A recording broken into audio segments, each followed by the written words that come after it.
Sir, ഇന്നത്തെ notice ചട്ടം 52(5) പ്രകാരം നിലനിൽക്കുന്നതല്ല. അത് അവതരിപ്പിക്കാൻ അനുമതി കൊടുക്കാൻ പാടില്ല എന്നാണ് ചെയറിനോട് അഭ്യർത്ഥിക്കാനുള്ളത്. റൂൾ 50 നോട്ടീസ് അനുമതിക്കുന്നത് സംബന്ധിച്ച് ചട്ടം 52 ക്ലോസ് 5 പറഞ്ഞിരിക്കുന്ന ഇപ്രകാരമാണ്: വ്യക്തികളുടെ ഔദ്യോഗിക നിലയിലോ പൊതുകാര്യ നിലയിലോ അല്ലാതെയുള്ള അവരുടെ സ്വഭാവത്തെയോ നടപടിയോ കുറിച്ച് നോട്ടീസിൽ പരാമർശിക്കാൻ പാടില്ല എന്നതാണ്. ശ്രീ സണ്ണി ജോസഫും മറ്റംഗങ്ങളും ചേർന്ന് ഇന്നിവിടെ നൽകിയിട്ടുള്ള നോട്ടീസിൽ ഖാദി ബോർഡ് വൈസ് ചെയർമാൻ്റെ ഔദ്യോഗിക നിലയിലോ പൊതുകാര്യ നിലയിലോ അല്ലാതെയുള്ള നടപടികളെക്കുറിച്ചാണ് പരാമർശിച്ചിരിക്കുന്നത്. അതുകൊണ്ട് തന്നെ ചട്ടം 52 ക്ലോസ് 5 പ്രകാരം നോട്ടീസ് നിരസിച്ചിരിക്കുന്നു. സർക്കാർ പ്രതിക്കൂട്ടിലാവുന്ന, പാർട്ടി പ്രതിക്കൂട്ടിലാവുന്ന ഒരു കാര്യവും സഭയിൽ ചർച്ചയ്ക്ക് വരാൻ പറ്റില്ല. മന്ത്രിമാർ പ്രതിരോധത്തിലാവുന്നത് സാർ, അത് ശരിയല്ല. ഞങ്ങൾ അത് ശക്തിയായി പ്രതിഷേധിക്കുന്നു സാർ. ഇത് വളരെ പ്രധാനപ്പെട്ട കേരളത്തെ ഞെട്ടി. ഞാൻ സാർ, ഇത് സംസ്ഥാനത്തെ മുഴുവൻ ഞെട്ടിക്കുന്ന വെളിപ്പെടുത്തലുകളാണ് ഉണ്ടായിരിക്കുന്നത്. ഇത് നാട്ടിലെ ക്രിമിനൽ ആക്ടിവിറ്റികൾക്ക് രാഷ്ട്രീയ നേതൃത്വം കൊട പിടിച്ചു കൊടുക്കുന്ന, പൊളിറ്റിക്കൽ പേട്രണേജ് കൊടുക്കുന്ന ഞെട്ടിക്കുന്ന വിവരങ്ങളാണ് സാർ. ഇതിൽ സ്വർണ്ണക്കള്ളക്കടത്ത് മുതൽ മയക്കുമരുന്ന് വരെയുള്ള സംഭവങ്ങളുണ്ട്. ആ വിഷയം ഈ സഭയിൽ ചർച്ച ചെയ്യാൻ അനുമതി തരാത്തതിൽ പ്രതിഷേധിച്ച് ഞാനും എന്റെ പാർട്ടിയും വോക്കൌട്ട് ചെയ്യും. ആരാണ് CPM-നെ പരസ്യമായി കൊത്തിവലിക്കാൻ മാധ്യമങ്ങൾക്കും പ്രതിപക്ഷത്തിനും മുന്നിൽ ഇട്ടുകൊടുത്തത്? ആരാണ് പാർട്ടിയെ പലവട്ടം പ്രതിസന്ധിയിലാക്കിയത്? പാർട്ടിയുടെ കൊട്ടേഷൻ ബന്ധമെന്ന വെളിപ്പെടുത്തലുകൾ കൊലവിളിയിലെത്തുമ്പോൾ കണ്ണൂരിൽ കുലുങ്ങുകയാണ് CPM കോട്ടകൾ. പാർട്ടി തെറ്റുകൾ തിരുത്താത്തതിനാൽ സ്വയം തിരുത്തുകയാണെന്ന് പ്രഖ്യാപിച്ച് CPM വിട്ട മനു തോമസിന്റെ വെളിപ്പെടുത്തലുകളിൽ പാർട്ടി പ്രതിരോധത്തിലാകുമ്പോൾ പുറത്തു വരുന്നതെല്ലാം തങ്ങൾ നേരത്തെ ഉന്നയിച്ച സത്യങ്ങളെന്ന് ആവർത്തിച്ച് ഏറ്റുപിടിക്കുന്നു പ്രതിപക്ഷം. പക്ഷേ സഭയിൽ ഇതൊന്നും ചർച്ച ചെയ്യണ്ട എന്ന് ഭരണപക്ഷം തീരുമാനിച്ചാൽ തീരുമോ ഈ ഉയരുന്ന ചോദ്യങ്ങൾ? ഒഞ്ചിയത്തെയും എടയന്നൂരിലെയും കൊലപാതകങ്ങൾ CPM സ്പോൺസേഡ് ആണെന്ന വെളിപ്പെടുത്തലിൽ അന്വേഷണം വേണമെന്ന ആവശ്യം വരുമ്പോൾ സംസ്ഥാനം ഭരിക്കുന്ന പാർട്ടിക്ക് ഉത്തരം മുട്ടിയാൽ എങ്ങനെ ശരിയാകും? പരിശോധിക്കുന്നു പ്രൈം ഡിബേറ്റ്. സ്വാഗതം.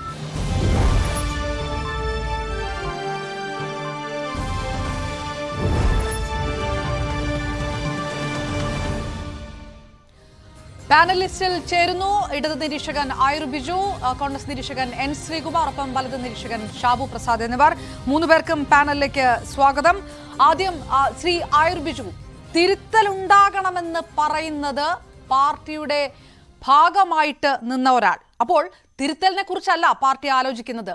ഈ തിരുത്തൽ ഉണ്ടാകണം എന്ന് പറയുന്നവനെ തീർത്ത് കളയാം, അതല്ലെങ്കിൽ ആ രീതിയിലുള്ള ശബ്ദമാണ് വരുന്നത്. തങ്ങൾ ഇതൊക്കെ പണ്ടേ പറഞ്ഞതാണ് എന്ന് സഭയിൽ പ്രതിപക്ഷം പറയുന്നു. പ്രതിപക്ഷം പറയുന്നത് പാർട്ടിയുടെ യുവജന സംഘടനയുടെ ജില്ലാ പ്രസിഡന്റായി നിന്ന മനു തോമസിന്റെ വാക്കുകൾ കടമെടുത്തുകൊണ്ടാണ്. പ്രതിരോധത്തിലായില്ലേ CPM? അല്ല, തിരുത്തൽ ഉണ്ടാകണമെങ്കിൽ തിരുത്തലിന് കാരണമായ വിഷയങ്ങൾ ഉണ്ടാകണം. അത്തരത്തിലൊരു വിഷയവും ഇടതുപക്ഷ ജനാധിപത്യ മുന്നണിയിലോ അല്ലെങ്കിൽ കമ്മ്യൂണിസ്റ്റ് പ്രസ്ഥാനത്തിലോ ഇല്ല. പിന്നെ ഏതെങ്കിലും മോഹഭംഗത്തിന്റെ ഭാഗമായി ഒരാൾ പുറത്തു പോയാൽ അയാൾ പറയുന്നതല്ല ഒരു പാർട്ടിയുടെ തിരുത്തൽ.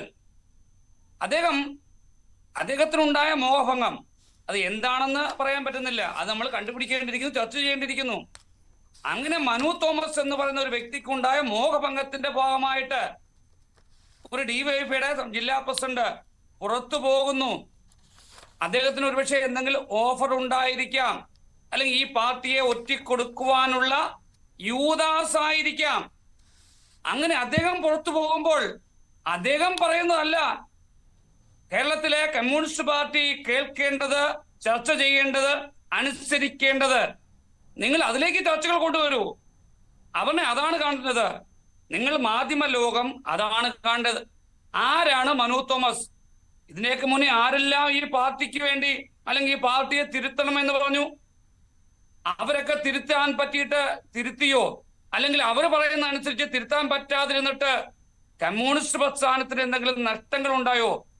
പാർലമെന്റ് തെരഞ്ഞെടുപ്പിൽ ചില സീറ്റുകൾ നഷ്ടപ്പെട്ടിട്ടുണ്ടാകാം. അതും തിരുത്തലുമായി യാതൊരു ബന്ധവുമില്ല.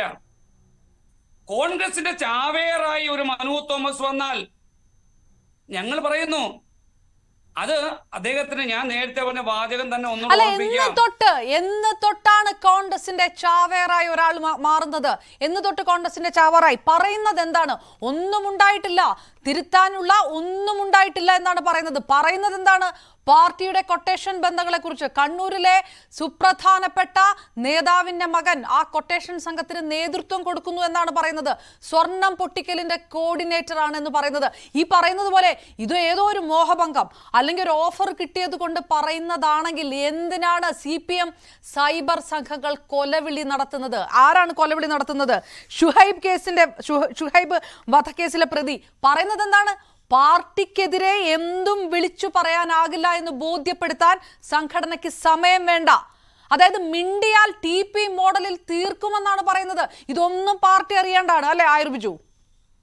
അല്ല, P. ജയരാജന്റെ മകനുമായി ബന്ധപ്പെട്ട് ഉണ്ടായ ആ വിഷയത്തിൽ അദ്ദേഹത്തിനെതിരെ 50 ലക്ഷം രൂപയുടെ വക്കീൽ നോട്ടീസ് അയച്ചിട്ടുണ്ട്. അത് എന്തുകൊണ്ട് അപർണ കാണുന്നില്ല? അതിന് മറുപടി വരട്ടെ. എന്തിന്റെ അടിസ്ഥാനത്തിലാണ്? അതായത് നമുക്ക് പറഞ്ഞറിയാം, കൈതോലപ്പായയിൽ പാർട്ടിക്കാര് നേതാക്കന്മാര് പൈസ കൊണ്ടുപോയി എന്ന് പറയുന്നു, ബിരിയാണി ചെമ്പിൽ പൈസ കൊണ്ടുപോയി എന്ന് പറയുന്നു. എത്ര നാൾ ചർച്ച ചെയ്തു ഞാനും നിങ്ങളും മാധ്യമലോകവും, എവിടെ എത്തി? സമാനമല്ലേ ഈ വിഷയവും? സ്വർണ്ണക്കടത്തുമായി ബന്ധപ്പെട്ട് ഞങ്ങളുടെ ആരാധനായ കേരളത്തിന്റെ മുഖ്യമന്ത്രിയെ, അദ്ദേഹത്തിന്റെ കുടുംബത്തെ, കുടുംബാംഗങ്ങളെ മാധ്യമലോകം എത്രയോ തവണ ചർച്ച ചെയ്തു. ഇത് നിങ്ങൾ ആ കഥയിലേക്ക് പോകല്ലേ? മാധ്യമങ്ങളല്ല, അല്ല ആയുർബിജു, ഇത് മാധ്യമങ്ങളല്ല, ഇത് പാർട്ടി വിട്ട നേതാവാണ് പറയുന്നത്. പാർട്ടി വിട്ട നേതാവിന്റെ വായിൽ കോലിട്ട് പറയിപ്പിച്ചതാണ്. പാർട്ടി വിട്ടിട്ട് ഈ പാർട്ടി തിരുത്താതിരിക്കുന്നു. മനസ്സ് മടുത്തു പോയ ഒരാളെ പാർട്ടി അംഗത്വം പുതുക്കി കൊടുക്കാതെ അയാൾ നേതൃയോഗങ്ങളിൽ നിന്ന് മാറി നിന്നു, ഡീഫോൾട്ടായിട്ട് ക്യാൻസലായി പോയി പാർട്ടി അംഗത്വം. അങ്ങനെ നിന്നൊരാളുടെ വായിൽ കോലിട്ട് പറയിപ്പിച്ച ഒരു കാര്യം മാധ്യമങ്ങൾ പടച്ചുണ്ടാക്കിയതല്ല ആയുർബിജു. അപർണ MP രാഘവൻ പാർട്ടി വിട്ടു പോയില്ലേ? KR ഗൗരിയമ്മ പാർട്ടി വിട്ടു പോയില്ലേ? TP ചന്ദ്രശേഖരൻ പാർട്ടി വിട്ടുപോയില്ലേ? അതുകൂടെ ചോദിക്കൂ. TP ചന്ദ്രശേഖരൻ പാർട്ടി വിട്ടുപോയില്ലേ? അല്ല, ഞാൻ ചോദിക്കട്ടെ, ഈ പാണ്ഡ്യാല ഷാജി എന്ന് പറയുന്ന ഒരു വ്യക്തിയുണ്ട്, KM ഷാജഹാൻ എന്ന് പറയുന്ന വ്യക്തിയുണ്ട്. അതായത് ഇടതുപക്ഷത്തിന് എതിരെ സംസാരിക്കാൻ വേണ്ടി എന്തൊക്കെയോ ഓഫർ വാങ്ങിക്കൊണ്ട് നിൽക്കുന്ന ചില വ്യക്തികളുണ്ട്. അവരാണ് ഇതിന്റെ പിറകിൽ. ഞാനൊരു ഉദാഹരണം പറയാം, അല്പം കടന്നുപോയാൽ നിങ്ങൾ ക്ഷമിക്കണം. 15 കൊല്ലക്കാലം ഒരുമിച്ച് താമസിച്ച ഭാര്യയും ഭർത്താവും വിവാഹമോചനം നേടുന്നു. വിവാഹമോചനം നേടിക്കഴിഞ്ഞിട്ട് ഭർത്താവ് പറയുകയാണ്, എന്റെ ഭാര്യ വ്യഭിചാരിയായിരുന്നു എന്ന് പറഞ്ഞാൽ എങ്ങനെ ശരിയാകും? ഈ 15 വർഷക്കാലവും അവർ ഒരുമിച്ച് ജീവിച്ചു, ഒരു പരാതിയുമില്ല. എന്ത് ഉപമയാണ് ശ്രീ ആയുർബിജു? എന്ത് ഉപമയാണ്? ഒരാള് പാർട്ടിക്ക് എതിരായിട്ടല്ല, പാർട്ടി തിരുത്തണമെന്ന് പറയുക, പാർട്ടി അറിഞ്ഞുകൊണ്ടാണ് ഈ കൊട്ടേഷൻ സംഘങ്ങൾ പ്രവർത്തിക്കുന്നത് എന്ന് പറയുക. അത് പാർട്ടി അവിടെ നിൽക്കുന്ന സമയത്ത്, മനു തോമസിന്റെ പ്രചാരണ ജാഥ നടക്കുന്ന സമയത്ത് ഫ്യൂസൂര്യ കൊട്ടേഷൻ സംഘങ്ങളുണ്ട്. അവരൊക്കെ തന്നെയാണ് ഇപ്പോഴും പറയുന്നത് ഞങ്ങൾ കൊലവിളി നടത്തും, ഞങ്ങൾ സംഘടനയ്ക്കെതിരെ പറഞ്ഞാൽ അധികം പറയാൻ സമയമുണ്ടാകില്ല എന്ന് പറയുകയാണ്, കൊലവിളി നടത്തുകയാണ്. ആ കൊലവിളിയും പാർട്ടി അറിയേണ്ടാണ്. ആ കൊലവിളി ഒന്നും പാർട്ടി അറിയേണ്ടാണ്. പാർട്ടിക്ക് ഒരു ബന്ധവും. ഇടതുപക്ഷ മര്യാദ അനുസരിച്ച് ഈ പറയുന്ന മനു തോമസിന് തിരുത്തൽ ആവശ്യമാണെങ്കിൽ പാർട്ടി ഫോറങ്ങളിൽ സംസാരിക്കാം, ഔദ്യോഗികമായ സംവിധാനത്തിൽ സംസാരിക്കാം. സംസാരിച്ചിട്ട് എന്തായി? പരാതി കൊടുത്തു, ജില്ലാ സെക്രട്ടറിക്ക് പരാതി കൊടുത്തു, സംസ്ഥാന സെക്രട്ടറിക്ക് പരാതി കൊടുത്തു. ഈ പരാതികളൊന്നും പരിശോധിക്കാതിരുന്നു. പരാതികളെല്ലാം തള്ളി. പറയാൻ എവിടെയാണ് പ്ലാറ്റ്ഫോം? കേൾക്കാൻ എവിടെയാണ് പ്ലാറ്റ്ഫോം? അങ്ങനെയല്ലേ ഒരാൾ പാർട്ടിയിൽ നിന്ന് ഇറങ്ങി പോകുന്നത്? എവിടെയാണ് ഈ പറഞ്ഞിട്ട് ഏത് പ്ലാറ്റ്ഫോമിലാണ് പറയുക? ജനാധിപത്യ രാഷ്ട്രീയത്തിൽ വ്യത്യസ്തമായി കേൾക്കൂ, ഇടത് ജനാധിപത്യത്തിന് ചില പരിമിതികൾ എന്നല്ല, അവരിൽ അന്തർലീനമായിരിക്കും ചില തത്വങ്ങളുണ്ട്. ആ തത്വം അനുസരിച്ച് അവർക്ക് ഇപ്പം തന്നെ നമ്മൾ കണ്ടു, കേരളത്തിന്റെ ആരാധനായ മുഖ്യമന്ത്രിയെ പല പാർട്ടിയുടെ പല ഘടകങ്ങളും ജില്ലാ ഘടകങ്ങളും ചർച്ച ചെയ്യുന്നു, അദ്ദേഹത്തിന്റെ പ്രവർത്തനങ്ങളെ കുറിച്ച് ചർച്ച ചെയ്യുന്നു. അതിനാകാം. പക്ഷേ ഞാൻ നേരത്തെ സൂചിപ്പിച്ചതുപോലെ ആർക്കോ വേണ്ടി അച്ചാരം വാങ്ങിക്കൊണ്ട് എന്തിനോ വേണ്ടി തിളയ്ക്കുന്ന സാമ്പാറായി മനു മാറിയാൽ അത് അംഗീകരിക്കാൻ പറ്റില്ല. മനു വളരെ നീണ്ട കാലഘട്ടമായി ഇടതു ചേരിയെയും കമ്മ്യൂണിസ്റ്റ് പ്രസ്ഥാനത്തെയും അധിക്ഷേപിക്കുവാനും അതുവഴി അദ്ദേഹം എന്തോ ലാഭം കൊയ്യാനും ശ്രമിക്കുന്നു. അതിന്റെ ഭാഗമായിട്ട് തന്നെയാണ് അദ്ദേഹം മെമ്പർഷിപ്പ് പുതുക്കാതിരുന്നതും പാർട്ടിക്ക് കൂടെ തലവേദന ഉണ്ടാക്കുന്ന വിധത്തിൽ സംസാരിക്കുകയും പൊതുയോഗങ്ങളിൽ പോലും സംസാരിക്കുകയും ചെയ്തു. ഇനി ഞാൻ ചോദിക്കട്ടെ, ഒരു ഫേസ്ബുക്ക് പോസ്റ്റ് വന്നാൽ അതിനടിയിൽ ആരെങ്കിലും പ്രതികരിച്ചാൽ എന്താണ് ഈ കമ്മ്യൂണിസ്റ്റ് പാർട്ടിക്ക് ബാധ്യത? എന്താണ് ഇടതുപക്ഷ ജനാധിപത്യ മുന്നണിക്ക് അതിന്റെ ഉത്തരവാദിത്വം ഏറ്റെടുക്കേണ്ടി വരുന്നത്? റെഡ് ആർമി ഏതെങ്കിലും ഫേസ്ബുക്ക് പോസ്റ്റ് അല്ല, റെഡ് ആർമി എന്ന ഫേസ്ബുക്ക് പേജിലാണ് വരുന്നത്. ഇത് ആരുടേതാണ് റെഡ് ആർമി? ആരാണ് റെഡ് ആർമി കോർഡിനേറ്റ് ചെയ്യുന്നത്? അതൊക്കെ വേറെ ചോദ്യമാണ്. പാർട്ടിയുടെയോ റെഡ് ആർമി എന്ന് പറയുന്നത് കമ്മ്യൂണിസ്റ്റ് പാർട്ടിയുടെ ഔദ്യോഗികമായ ഒരു സംവിധാനമല്ല, ഇടതുപക്ഷ ജനാധിപത്യ മുന്നണിയുടെ.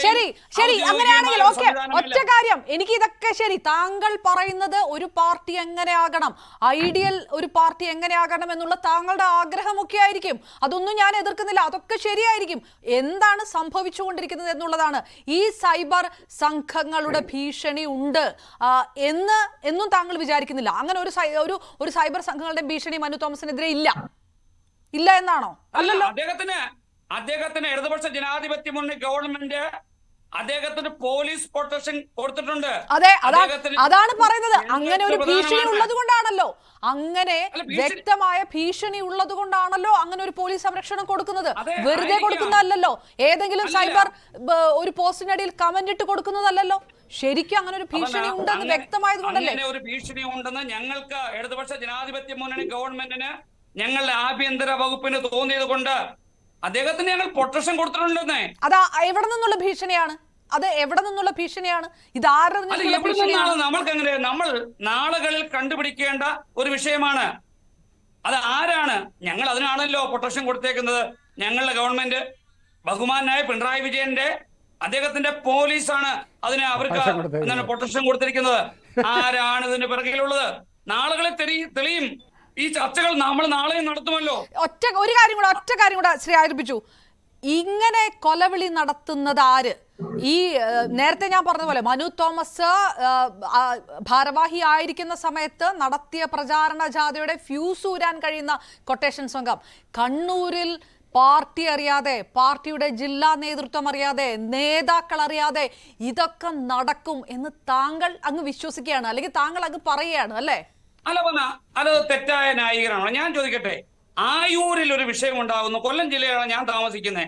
ഞാൻ എന്റെ പാർട്ടിക്ക് വിരുദ്ധമായ ഒരു പ്രവർത്തനം നടത്തിയാൽ എന്റെ നാട്ടിലുള്ള ഏതെങ്കിലും ഒരു പാർട്ടി പ്രവർത്തകൻ എന്തെങ്കിലും തെറ്റ് ചെയ്താൽ ആ പാർട്ടി എങ്ങനെ അത് കക്ഷിയാകും?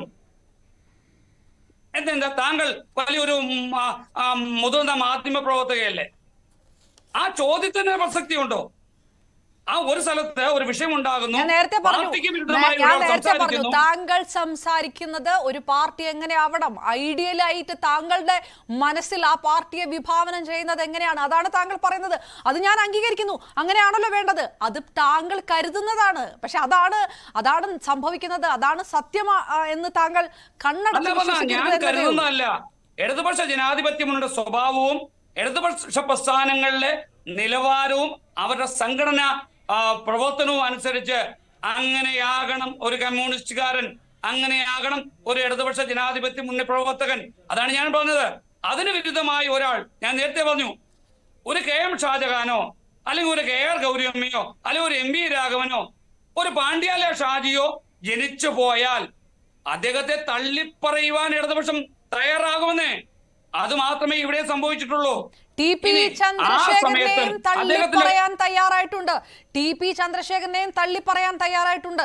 ഒഞ്ചിയവും ആൾക്കാർക്ക് ഓർമ്മയുണ്ട്, അതും അവിടെ നിൽക്കുന്നുണ്ട്. ഈ പറയുമ്പോൾ അതും കൂടെ ചേർത്ത് പറയണം. അല്ല, ആ വിഷയമൊന്നും അല്ലല്ലോ ഇപ്പോഴത്തെ പ്രധാനമായിട്ട് സംസാരിക്കുന്നത്. ഒഞ്ചിയം വിഷയമുണ്ട്. അതുപോലെ ഞാൻ ചോദിക്കട്ടെ, അങ്ങനെയാണെങ്കിൽ എത്രയോ കൊലപാതകങ്ങൾ നടന്ന ഈ രാജ്യത്ത് വിഷയങ്ങളുണ്ട്. കമ്മ്യൂണിസ്റ്റ് നേതാക്കന്മാർ എത്രയോ പേര് കൊല ചെയ്യപ്പെട്ടിട്ടുണ്ട്. EP ജയരാജൻ ഉൾപ്പെടെയുള്ള ആൾക്കാര് ട്രെയിനിൽ യാത്ര ചെയ്യുമ്പോൾ അദ്ദേഹത്തിനെ കൊല ചെയ്യുവാൻ ശ്രമിച്ചവരില്ലേ? ഇന്നും അദ്ദേഹത്തിന്റെ കഴുത്തിൽ വെടിയുണ്ടയുമായി അദ്ദേഹം യാത്ര ചെയ്യുന്നില്ലേ?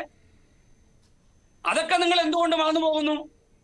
രാഷ്ട്രീയ കൊലപാതകങ്ങളോ രാഷ്ട്രീയപരമായ സംഘടനകളോ ഒന്നും തന്നെ പാർട്ടിയുടെ സംസ്ഥാന നേതൃത്വമോ അല്ലെങ്കിൽ അവരുടെ പോളിറ്റ് ബ്യൂറോ എന്നും കൂടി ചെയ്യുന്നതല്ല. പ്രാദേശികമായ ചില വിഷയങ്ങളുടെ ഭാഗമായിട്ട് ഉണ്ടാകുന്നതാണ്. അതിനെ അങ്ങനെ തന്നെ കാണണം. ഫ്യൂസ് ഊരിയ വിഷയം ഞാൻ നേരത്തെ പറഞ്ഞല്ലോ, ഒരു ഫ്യൂസ് ഊരിയ വിഷയം ഞാൻ പറഞ്ഞു. ഞാൻ തന്നെ ആയൂർ ബിജു എന്ന് പറഞ്ഞ ഞാൻ എന്റെ മണ്ഡലത്തിൽ അല്ലെങ്കിൽ എന്റെ സ്ഥലത്ത് ഒരു പരിപാടി നടത്തുമ്പോൾ പാർട്ടിക്ക് വിരുദ്ധമായി സംസാരിക്കുന്നു എന്ന് തോന്നുമ്പോൾ എന്റെ നാട്ടിലുള്ള ഏതെങ്കിലും കേരള കോൺഗ്രസ്സുകാരനായ പാർട്ടിക്കാരൻ അതിനെ തടസ്സപ്പെടുത്തിയെങ്കിൽ ഞാൻ പറയുന്നു അവൻ ചെയ്തത് ശരി. അവനേക്ക് മനസ്സിലായല്ലോ. അതായത് അത് കൊട്ടേഷൻ സംഘങ്ങൾ അറിഞ്ഞിട്ടല്ല, അതാണ് ഈ പറഞ്ഞു വരുമ്പോൾ അത് ശരിയെന്നാണ് നിങ്ങൾ പറയുന്നത്.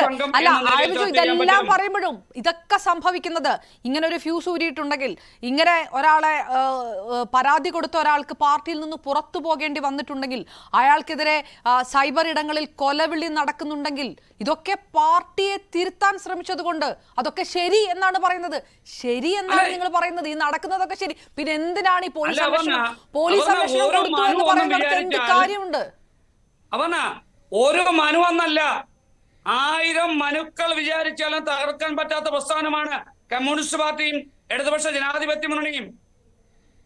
ആ ചർച്ച അവിടെ നിന്നും തന്നെ താങ്കൾ സംസാരിക്കണം.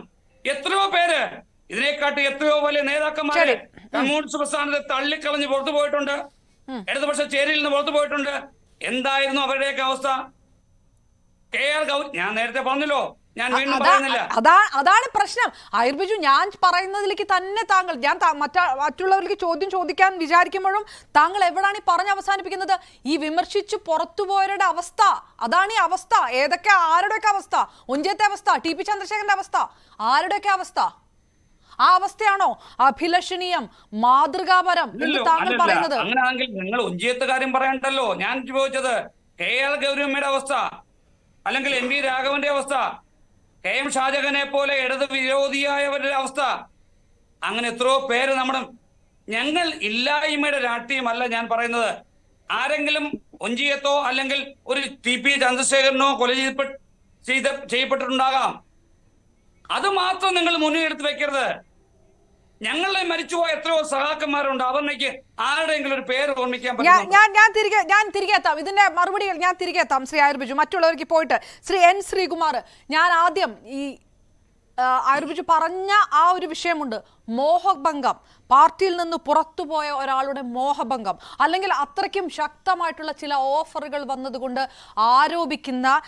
ഉയർത്തുന്ന ചില ആരോപണങ്ങൾ.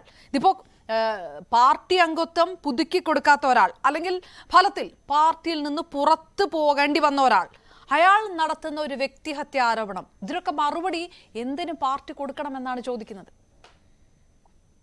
നോക്കൂ അപർണ, നമ്മുടെ കണ്ണൂരിൽ ഇപ്പോൾ ഉണ്ടായ ഒരു മനു തോമസിന്റെ അഭിപ്രായങ്ങൾ മാത്രം നിൽക്കണ്ട. CPM ഇന്ന് ഒരു നാൽക്കവലയിൽ നിൽക്കുകയാണ്. എങ്ങോട്ട് പോകണമെന്നറിയാത്ത ദിശ തെറ്റിയുള്ള ഒരു നേതൃനിരയാണിന്ന് പാർട്ടിക്കുള്ളത്. നിങ്ങളുടെ ഇന്നത്തെ ഹെഡിങ് കണ്ണൂർ കോട്ട കുലുങ്ങുമ എന്നുള്ളതാണ്. കണ്ണൂർ കോട്ട കുലുങ്ങിയില്ലേ? കാരണം കേരളത്തിലെ CPMന്റെ നേതൃനിരയുടെ അടിത്തറ എന്ന് പറയുന്നത് കണ്ണൂരാണ്. കണ്ണൂരിൽ നിന്നാണ് കേരളത്തെ CPMനെ ഇന്ന് നയിക്കുന്ന എല്ലാവരും വന്നിരിക്കുന്നത്. മുഖ്യമന്ത്രി ആയാലും LDF കൺവീനറായാലും പോളിറ്റ് ബ്യൂറോ അംഗങ്ങളായാലും ഒക്കെ അവിടെ കണ്ണൂരിൽ നിന്നുണ്ട്. പാർട്ടി സെക്രട്ടറി അടക്കമുണ്ട് അല്ലേ? അപ്പൊ അങ്ങനെ വരുമ്പോൾ ഇന്ന് പാർട്ടി സെക്രട്ടറിയോട് പത്രലേഖകർ ചോദിച്ചു, ഡൽഹിയിൽ വെച്ചിട്ടാണെന്ന് തോന്നുന്നു, ഈ മനു തോമസിന്റെ അഭിപ്രായത്തെക്കുറിച്ച്. അദ്ദേഹം എന്തുകൊണ്ടാണ് മൗനം പാലിച്ചത്? മനു തോമസ് ഒരു നിസ്സാരക്കാരനാണെങ്കിൽ ശ്രീ MV ഗോവിന്ദൻ മാഷ് മറുപടി പറയാമായിരുന്നല്ലോ. മനു തോമസ് നിസ്സാരക്കാരനല്ലെന്ന് പാർട്ടിക്കറിയാം. DYFയുടെ ജില്ലാ പ്രസിഡന്റായിരുന്നു അദ്ദേഹം. CPMന്റെ ജില്ലാ കമ്മിറ്റി അംഗമായിരുന്നു അദ്ദേഹം. അദ്ദേഹം ചില പാർട്ടി കാര്യങ്ങൾ തുറന്നു പറയുമ്പോൾ ഇതിനെക്കുറിച്ച് ആദ്യം പ്രതികരിച്ച MV ജയരാജന്റെ വാക്കുകൾ നിങ്ങളൊന്ന് കേട്ടു നോക്കുക. എത്ര സൗമ്യമായിട്ടാണ് MV ജയരാജൻ മനു തോമസിന്റെ വാക്കുകളെ അഭിമുഖീകരിച്ചത്. എന്ന് വെച്ചാൽ കുഴപ്പങ്ങൾ ഉണ്ടാക്കണ്ട, ഇതെങ്ങനെയെങ്കിലും അവസാനിക്കട്ടെ എന്ന്. പക്ഷെ പിന്നീട് P ജയരാജന്റെ ഫേസ്ബുക്ക് പോസ്റ്റിലൂടെയല്ലേ അത് കൂടുതൽ കത്തി നിന്നത്. അവസാനം P ജയരാജനെ സംരക്ഷിക്കാൻ പാർട്ടിയുടെ നേതാക്കളല്ലല്ലോ വന്നത്. അദ്ദേഹത്തെ സംരക്ഷിക്കാൻ വന്നത് ആരൊക്കെയാണ്? നമ്മൾ ഈ പാർട്ടിയിൽ ഇന്നേ വരെ കാണാത്ത അല്ലെങ്കിൽ പാർട്ടിയുമായി ബന്ധമുണ്ടെന്നൊക്കെ പറയുന്ന ചില പ്രത്യേക വിഭാഗങ്ങളുടെ പ്രതിനിധികളല്ലേ. അപ്പൊ അതുകൊണ്ടാണ് പറയുന്നത് ഈ പാർട്ടിയിൽ ഇന്ന് സംഭവിക്കുന്നത് എന്താണെന്ന് അറിയാത്തതുകൊണ്ട് നാൽക്കവലയിലാണ് പാർട്ടി നിൽക്കുന്നത്. എങ്ങോട്ട് പോകണമെന്നറിയില്ല. ഞാനിവിടെ മനു തോമസിന്റെ മാത്രം വിഷയമല്ലെന്ന് പറയാൻ കാരണം, ലോക്സഭാ തെരഞ്ഞെടുപ്പിൽ കണ്ണൂരിൽ ജയിച്ചതാരാണ്? KPCC president K Sudhakaran. K സുധാകരന്റെ ഭൂരിപക്ഷം എത്രയാണ്? 1,00,000 മേലെ, 1,50,000 അടുത്ത്. നിങ്ങളൊന്ന് ആലോചിച്ച് നോക്കൂ. കണ്ണൂരിലാണ് മുഖ്യമന്ത്രിയുടെ, പാർട്ടി സെക്രട്ടറിയുടെ, LDF കൺവീനറുടെ നാട്ടിൽ ഇത്രയും വലിയ ഭൂരിപക്ഷം KPCC പ്രസിഡന്റ് കിട്ടുക എന്നുള്ളതാണ്. KPCC പ്രസിഡന്റിനാണ് കേട്ടോ കിട്ടിയത്. അദ്ദേഹം താൽക്കാലിക ചുമതല MM ഹസനെ ഏൽപ്പിച്ചുവെങ്കിലും. അപ്പൊ അവിടെ എന്തുകൊണ്ട് പാർട്ടിയിലെ അണികൾ, പ്രവർത്തകർ, അനുഭാവികൾ, വോട്ട് ചെയ്യുന്നവർ ഒക്കെ തിരിഞ്ഞു എന്നുള്ളതല്ലേ എൻ്റെ അർത്ഥം. അല്ലാണ്ട് എല്ലാവരും കോൺഗ്രസ്സുകാരാണെന്ന് പറയാൻ കഴിയുമോ? അപ്പൊ പാർട്ടി വോട്ടുകൾ പാർട്ടി ഗ്രാമങ്ങളിൽ നിന്ന് തന്നെ മാറിപ്പോയി. മുഖ്യമന്ത്രിയുടെ നാട്ടിൽ തന്നെ പാർട്ടിക്ക് തിരിച്ചടി നേരിട്ടു. ഇതൊക്കെ മനസ്സിലാക്കുമ്പോൾ ഈ പാർട്ടിയെ ഇഷ്ടപ്പെടുന്ന ഒരുപാട് പേര് ആയുർ ബിജു പറയുന്ന പോലെയല്ല അതിനെ വീക്ഷിക്കുന്നത്. അവർ വളരെ വിഷമഘട്ടത്തിലാണ്. കാരണം അവരുടെ പാർട്ടിക്ക് ഒരു ഗതികേട് വന്നിരിക്കുകയാണ്. നിങ്ങൾ നോക്കൂ, അസംബ്ലിയിലെ ഒരു കാര്യം ഉന്നയിക്കുമ്പോൾ മറുപടി പറയാൻ മുഖ്യമന്ത്രി ഇല്ല. മുഖ്യമന്ത്രിയുടെ പാർട്ടിക്ക് KK രമയുടെ RMP ഒന്നും ആയിരിക്കില്ല. ഒരു ONGM പാർട്ടിന്നോ വടകര പാർട്ടിന്നോ ഒക്കെ പറഞ്ഞോളൂ. പക്ഷെ KK രമയുടെ ആ സ്ഥൈര്യത്തിന് മുന്നിൽ നിശബ്ദരായില്ലേ CPM ഒരു ദിവസമെങ്കിലും? KK രമ എന്താ പറഞ്ഞത്? മുഖത്ത് നോക്കി ചോദിക്കണമെന്നുണ്ടായിരുന്നു. എന്നിട്ട് അവിടെ ആരാണ് പരാജയപ്പെട്ടത്? മുഖ്യമന്ത്രി തനിക്ക് പറയാൻ പറ്റാത്ത ഉത്തരം സ്പീക്കറെ കൊണ്ട് പറയിപ്പിച്ചു എന്നല്ലേ പ്രതിപക്ഷം പറഞ്ഞത്? സ്പീക്കറെ അതിലേക്ക് എന്തിനാണ് വലിച്ചഴച്ചത്? പിന്നെ അതൊക്കെ പോട്ടെ, ഇത്രയും വലിയ സംഭവങ്ങൾ നടക്കുമ്പോൾ അസംബ്ലിയിൽ ഹാജരായിട്ട് മുഖ്യമന്ത്രി മറുപടി പറയേണ്ടതല്ലേ? അതേ കേന്ദ്ര കമ്മിറ്റി പോയതിനു മുമ്പ് അങ്ങനെയാണെങ്കിൽ ഈ മറുപടി പറഞ്ഞിട്ടേ കേന്ദ്ര കമ്മിറ്റി പോകുന്നുള്ളൂ എന്ന് പറയണമായിരുന്നു. വർഷങ്ങൾക്ക് മുമ്പ് K കരുണാകരൻ അസംബ്ലിയിൽ അദ്ദേഹം എത്താൻ വൈകി. അദ്ദേഹം ഒരു ബോംബെക്ക് പോയിരിക്കുകയായിരുന്നു. അപ്പൊ ബോംബെ യാത്രയെന്ന അസംബ്ലി വിവാദമാക്കി. ആ വിവാദം ചർച്ച ചെയ്തുകൊണ്ടിരിക്കുന്നതിന്റെ K കരുണാകരൻ അസംബ്ലിയിലേക്ക് കയറി വന്നു. ഞാൻ ഇവിടെ ഉണ്ട്, എന്താണ് ഉത്തരം വേണ്ടതെന്ന് ചോദിച്ചിട്ട്. അതാണ് കേരളം കണ്ട രാഷ്ട്രീയ നേതാക്കളുടെ ചരിത്രം. അപ്പൊ അവിടെയാണ് മുഖ്യമന്ത്രി തന്റെ നാട്ടിൽ നടന്ന അല്ലെ തന്റെ പാർട്ടിയെക്കുറിച്ചുള്ള പാർട്ടിയുടെ നേതാക്കളും പ്രവർത്തകരും പ്രതികളായിട്ടുള്ള TP ചന്ദ്രശേഖരൻ വധക്കേസുമായി ബന്ധപ്പെട്ട കാര്യങ്ങൾക്ക് ഉത്തരം പറയേണ്ടത് ആഭ്യന്തരകാര്യമന്ത്രിയല്ലേ? ആഭ്യന്തരകാര്യമന്ത്രി അത് സ്പീക്കറെ ഏൽപ്പിക്കുന്നത് ശരിയായിരുന്നോ? ഇനി അത് മാത്രമല്ല, അദ്ദേഹം പിറ്റേന്ന് തദ്ദേശ സ്വയംഭരണ വകുപ്പ് മന്ത്രിയല്ലേ ഏൽപ്പിച്ചത്? തദ്ദേശ സ്വയംഭരണ വകുപ്പ് മന്ത്രി എന്താണ് പറഞ്ഞത്? അരി എത്ര എന്ന് ചോദിച്ചോ, പയർ 5 അരി. നിങ്ങൾ നോക്കൂ, കാഫിർ പ്രയോഗത്തെ കുറിച്ച് അസംബ്ലിയിൽ ചോദിച്ചപ്പോൾ അദ്ദേഹം പറഞ്ഞത് കോട്ടയത്തെ ഏതോ ഒരു കോട്ടയം കുഞ്ഞച്ചന്റെ കാര്യമാണ്. ഇതാണോ ഒരു മന്ത്രി പറയേണ്ട മറുപടി? ഞാൻ മന്ത്രിമാരെ കുറ്റം പറയില്ല, കാരണം അവർക്ക് ശ്രീ N ശ്രീകുമാർ, ഇന്നത്തെ വിഷയം മനു തോമസിന്റെ വിഷയത്തെ ആ തരത്തിൽ തന്നെ എടുക്കണമെന്നാണ് ചോദിക്കുന്നത്. വ്യക്തിപരമായിട്ടുള്ള ആരോപണങ്ങൾ, അഭ്യൂഹങ്ങൾ, അതൊക്കെ കൊണ്ട് റൂൾ 50 അനുസരിച്ച് ചർച്ച ചെയ്യാൻ കഴിയില്ല. അങ്ങനെയാണ് സ്പീക്കർ പറയുന്നത്. ഇത് ഉന്നയിച്ചിരിക്കുന്നത് CP ജയരാജന്റെ മകനെതിരെ.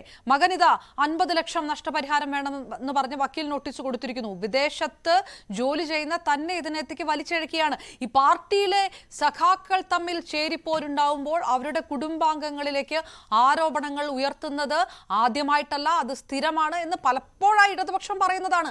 അങ്ങനെ ഒരു കാര്യം നടക്കുമ്പോൾ അതിൽ മറുപടി കൊടുക്കേണ്ട ബാധ്യത എങ്ങനെ പാർട്ടിക്ക് വരുന്നു, മുഖ്യമന്ത്രിക്ക് വരുന്നു, സംസ്ഥാന നേതാക്കൾക്ക് വരുന്നു എന്നുള്ളൊരു ചോദ്യമുണ്ടല്ലോ. അത് ഇതിൽ ആപേക്ഷികമല്ലേ?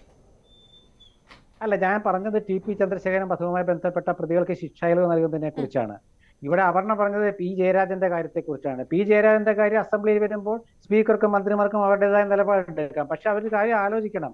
മുമ്പ് കോൺഗ്രസ് നേതാക്കൾ സഭയിൽ ഇല്ലാത്തവരുടെ പേരൊക്കെ വലിച്ചഴിച്ചിട്ടുണ്ട് പ്രതിപക്ഷത്തിരുന്നപ്പോൾ, CPM കൂട്ടരും ഒക്കെ. ഉമ്മൻചാണ്ടിയുടെ കുടുംബാംഗങ്ങളെ വരെ വലിച്ചഴിച്ചില്ലേ? അതൊക്കെ ചരിത്രത്തിലുണ്ട്. ഞാൻ പറഞ്ഞല്ല, അതിലേക്ക് നമ്മൾ പോകണ്ട. കാരണം എന്താണെന്ന് വെച്ചാൽ സാങ്കേതികമായിട്ട് ഇക്കാര്യത്തിൽ P ജയരാജന്റെ കാര്യത്തിൽ ഒരുപക്ഷെ സ്പീക്കർ പറയുന്നത് ശരിയായിരിക്കും. കാരണം സഭയിലില്ലാത്ത ആളാണ്, സഭയുമായി ബന്ധപ്പെട്ട ഗവൺമെന്റുമായി ബന്ധപ്പെട്ട കാര്യങ്ങളെല്ലാം ഒക്കെ ശരിയായിരിക്കാം. പക്ഷെ ഞാനിവിടെ പാർട്ടിയുടെ കാര്യം മാത്രമേ പറയുന്നുള്ളൂ. സാധാരണ പാർട്ടി കാര്യങ്ങൾ എങ്ങനെയാണ് നിയമസഭയിൽ ചർച്ചയാകുന്നത്? നോക്കൂ, അവരുടെ ആലോചിച്ച് നോക്കൂ, എന്തുകൊണ്ടാണ് ലോക്സഭാ തെരഞ്ഞെടുപ്പിലെ പരാജയത്തിന് ശേഷവും CPM-ലെ പൊട്ടിത്തെറികൾ ചർച്ചയാകുന്നത്? ഈ പാർട്ടിക്ക് എന്തു പറ്റിയെന്ന് പലരും ചോദിക്കുമ്പോൾ അവർ സ്വയം അവരൊരു ഉത്തരം കണ്ടെത്തുന്നത് എങ്ങനെയാണെന്ന് അറിയാമോ? ശ്രീ ആയുർബിജു പറഞ്ഞത് കേട്ടില്ലേ N ശ്രീകുമാർ?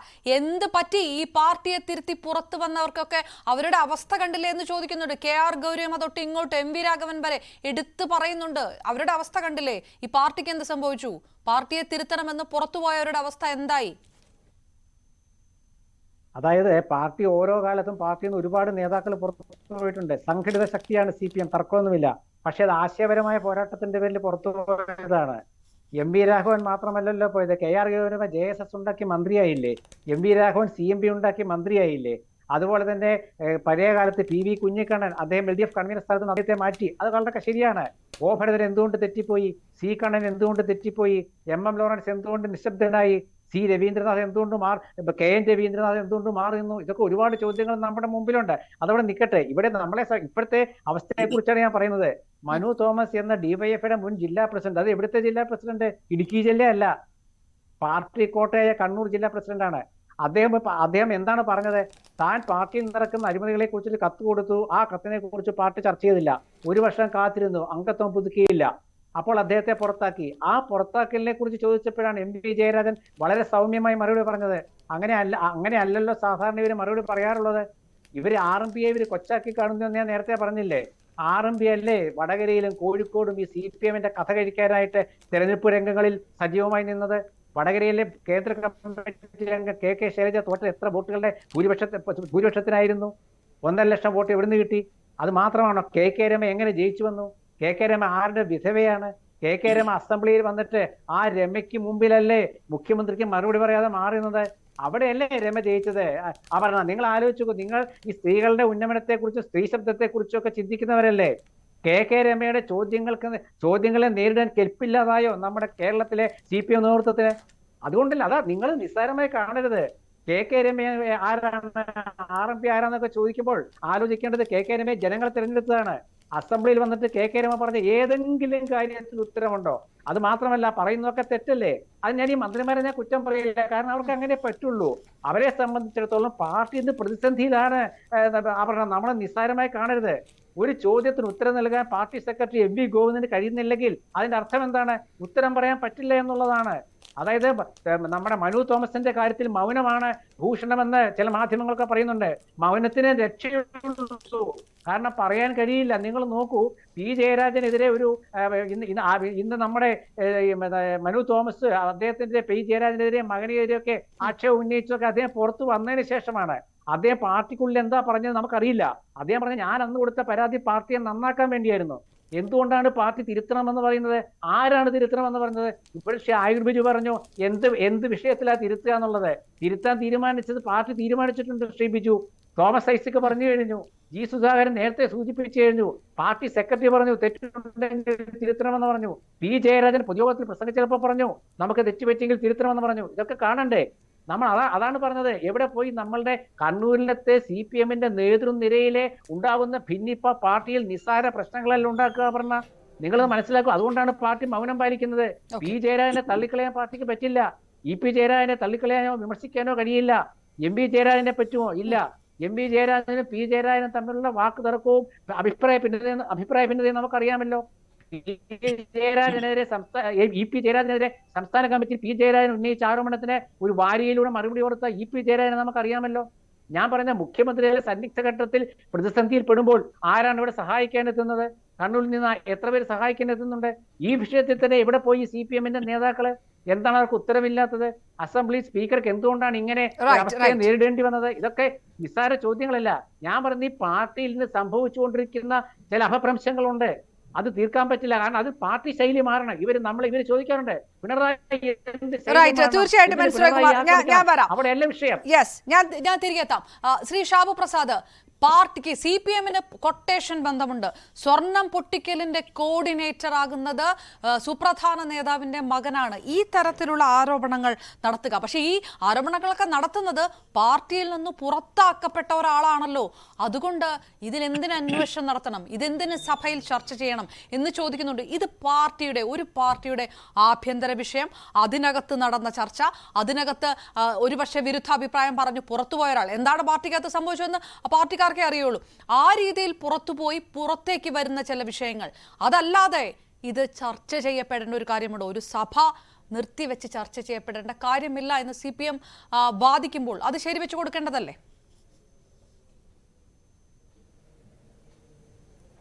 ഇപ്പം സാങ്കേതികമായി അസംബ്ലിക്കകത്ത് ചർച്ച ചെയ്യേണ്ട അതിൻ്റെ റൂളുകളും കാര്യങ്ങളും ഒക്കെ എടുത്തിട്ട് നമുക്ക് വാദിക്കാം. അത് വേറെ കാര്യം, അതല്ലല്ലോ വിഷയം. പക്ഷേ ഇത് കേരളം ചർച്ച ചെയ്യണോ വേണ്ടയോ എന്ന് നമുക്ക് തീരുമാനിക്കാൻ പ്രത്യേകിച്ച് ആരുടെ അനുവാദം വേണ്ടല്ലോ. പിന്നെ ഇപ്പം ഈ പാർട്ടിക്ക് കൊട്ടേഷൻ ബന്ധമുണ്ട് ഇങ്ങനെയുള്ള ഏർപ്പാടുകളുമായിട്ട്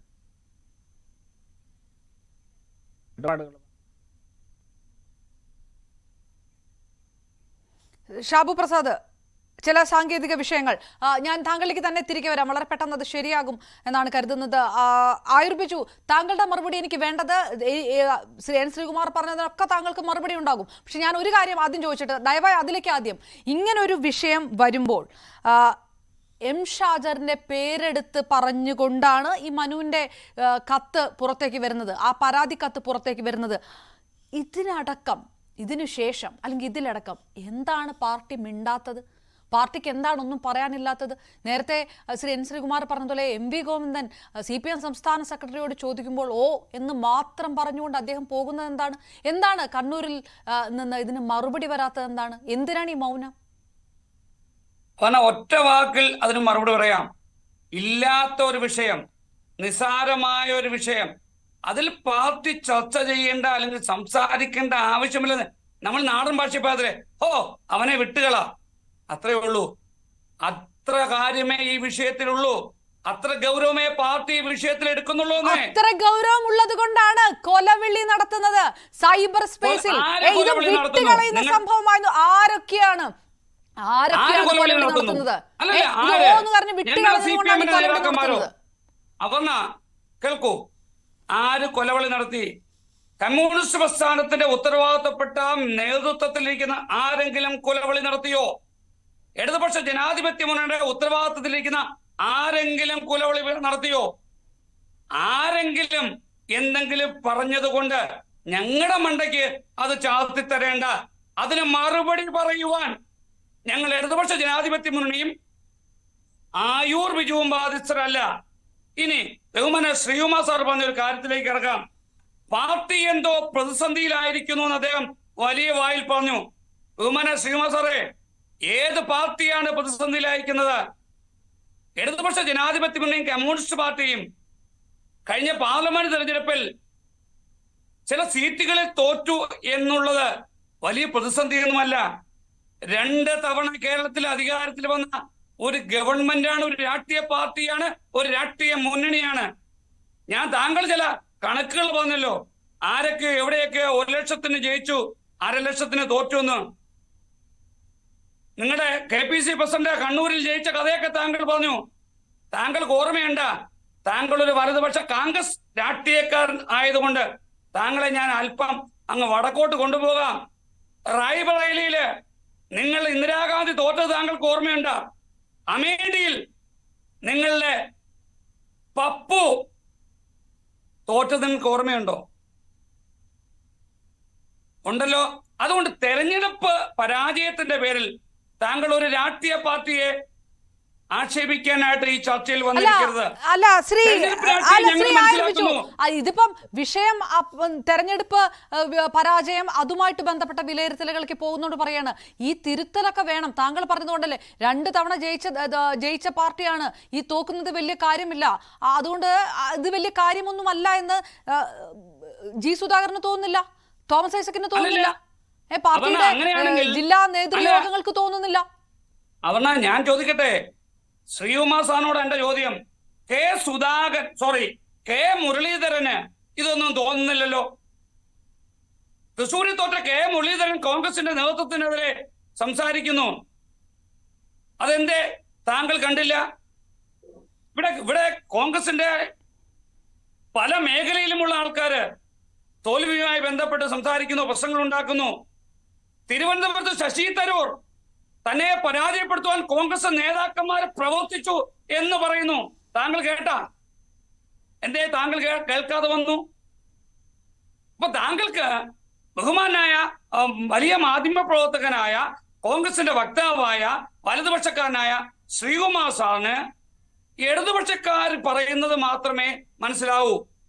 താങ്കൾക്ക് അല്ല, ഈ ശശി തരൂർ വന്നിട്ട് ഞാനൊന്ന് ഇടപെടുന്ന ആയിരിച്ചു. ഞാനത് എൻ ശ്രീകുമാർ അദ്ദേഹത്തിനോട് ചോദിക്കാതെ തന്നെ പറയാം. തൃശ്ശൂരിൽ കെ മുരളീധരൻ തോറ്റതിനു ശേഷമുള്ള കോൺഗ്രസ് നേതാക്കളുടെ പ്രതികരണങ്ങൾ നമ്മൾ കണ്ടതാണ്. ആരെങ്കിലും അവിടെ അവരുടെ യുവജന സംഘടനയുടെ നേതാവ് വിളിച്ചു പറയുകയില്ല, ഇങ്ങനെ ചില കൊട്ടേഷൻ ബന്ധങ്ങൾ ഉണ്ടായിരുന്നു പാർട്ടിയുടെ പ്രധാനപ്പെട്ട നേതാക്കൾക്ക്, ഈ തോൽവി അടക്കമുള്ള കാര്യങ്ങൾ, ഇതിനൊക്കെയാണ് തിരുത്തൽ വേണ്ടതെന്നും അവിടെ നിന്ന് ആരും പറഞ്ഞു കേട്ടില്ല.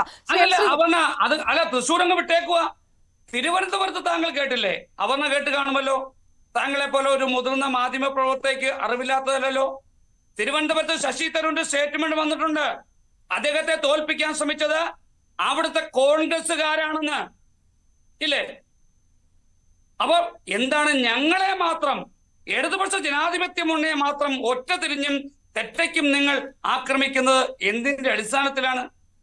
ഞങ്ങൾ ഈ രാജ്യത്തെ ജനങ്ങളോടൊപ്പം നിൽക്കുന്ന രാഷ്ട്രീയ പാർട്ടിയല്ലേ? അവരുടെ വിഷയങ്ങളിൽ ഇടപെടുന്ന പ്രസ്ഥാനമല്ലേ? ഞങ്ങൾ തെരഞ്ഞെടുപ്പിൽ തോറ്റു എന്നുള്ളത് ഞങ്ങൾ അംഗീകരിക്കുന്നൂന്നേ. പാർലമെന്റ് തെരഞ്ഞെടുപ്പ് നമുക്കറിയാം, പല കാലഘട്ടത്തിലും പാർലമെന്റ് തെരഞ്ഞെടുപ്പിൽ കോൺഗ്രസിന് അനുകൂലമായി ജനങ്ങൾ വോട്ട് രേഖപ്പെടുത്തും. അതേസമയം കഴിഞ്ഞ തെരഞ്ഞെടുപ്പിൽ ഞങ്ങൾ രണ്ടാമതും കേരളത്തിൽ അധികാരത്തിൽ വന്ന രാഷ്ട്രീയ പാർട്ടിയാണ്.